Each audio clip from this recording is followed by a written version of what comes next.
राज्यात मंत्रिमंडळ विस्तारासंदर्भात आणि खाते वाटपानंतर आता पालकमंत्री पदावरून महायुतीत रस्सीखेच सुरू झाली। कोकणात 9 मंत्री मिळाल्यानंतर पालकमंत्री कुणाला मिळणार, पालकमंत्री पद कुणाला मिळणार याबाबत चर्चा सुरू होती। कोकणातील 7 जिल्ह्यांचा पालकमंत्री पदांचा फॉर्म्युला जवळपास निश्चित झालाय आणि या फॉर्म्युल्यामध्ये 3 पालकमंत्री पद शिवसेनेकडे तर 4 पालकमंत्री पद भाजपला मिळण्याची शक्यता आहे।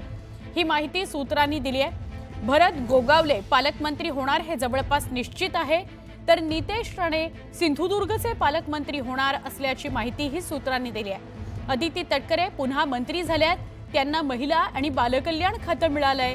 सध्याच्या काळात महत्त्वाचं खातं तटकरेंना दिल्यानं रायगडचं पालकमंत्रीपद भरत गोगावलेंकडे जाणार हे निश्चित मानलं जात आहे। तर रत्नागिरीमध्ये उदय सामंत हे पालकमंत्री होण्याची शक्यता आहे।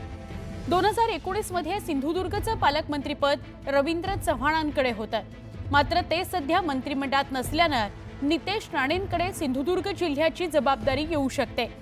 तर मुंबई